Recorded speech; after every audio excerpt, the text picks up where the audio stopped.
China is a capitalist power now. It's a major trading power in the world. Its tentacles have reached everywhere.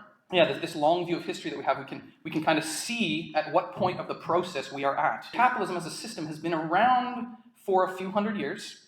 The early phase, when it was displacing feudalism, it played, as Marx described, a relatively progressive role, actually developing the productive forces, the Industrial Revolution, etc. And then it entered its imperialist phase.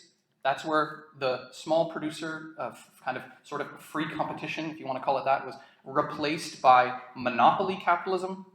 You had imperialism, these big powers fighting for world domination. That's what World War I was. That's what the scramble for Africa was.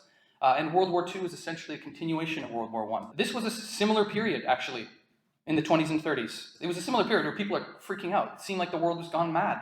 There's this war, destruction, death, mass movements, revolutions. That's what a revolutionary epoch is. And we are in a similar epoch. At that time, capitalism had a scare, actually. You had the Russian Revolution of 1917. And not just in Russia. This was the first time the working class had ever taken power anywhere. And at least they began the socialist construction. It wasn't able to be completed.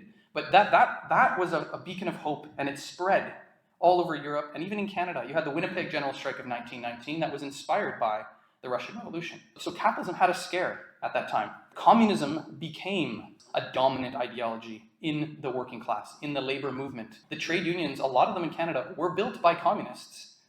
In the 50s and 60s, they had to run the communists out of the unions because they controlled a lot of unions. In BC, this was the case. In the mining unions, in the woodworking unions, they were dominated by the communists. And this was because of the period. Capitalism was in abject crisis. People could see it, and they were looking for a way out. So what happened?